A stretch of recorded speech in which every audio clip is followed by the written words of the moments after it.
হয়। তারপর ওকে আমি বলতেছিলাম তুমি দেখছো কোথাও, বলতেছিল মুভিতে দেখেছি। তারপর আমি চলে যাই ব্যাক সেকশনে, যেখানে অনেক মেয়েরা ভিড় করতেছিল, অনেক আপুরা ছিল এখানে ব্যাক সেকশনে। পুরো আড়ং জুড়ে যতজন লোক ছিল না, এই ব্যাক সেকশনে তার থেকে বেশি লোকজন ছিল, আর শুধু মেয়ে আর মেয়ে।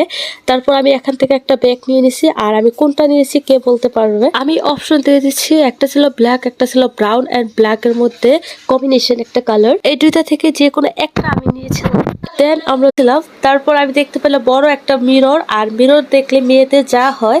তারপর আমি একটু ভিডিও নিতেছিলাম, একটু পোস্ট পাস করতেছিলাম। আর বিভিন্ন রকমের শোপিস দেখে আমি তো অবাক, কি তারা শোপিস করে রাখছে। এবং এখানে দেখেন একটা নারিকেল দিয়ে খুবই সুন্দর একটা ব্যাংক করে রাখছে ওরা। এমন একটা কমন একটা জিনিস অলরেডি ডান। আমরা এসে খাবার অর্ডার করে দিয়েছিলাম। আমি অর্ডার করেছিলাম বাস্কেট বিফ বিরিয়ানি, আর ফাদার জন্য করেছিলাম চিকেন, সাথে ছিল ফ্রেঞ্চ ফ্রাই এন্ড ব্রেড। আর কোল্ড ড্রিঙ্কসে অর্ডার করেছিলাম ফাদার জন্য ওরিও মিল্কশেক, আর আমি করেছিলাম কোকা কোলা। আলহামদুলিল্লাহ মোটামুটি সবকিছু ভালো ছিল, আর ফাদার সবকিছু শেষ করতে পারে নাই, এই জন্য ওরগুলা পার্সেল করে আবার নিয়ে আসতে হয়েছে। আমাদের খাওয়া দাওয়া, কেনাকাটা, শপিং সবকিছু ডান।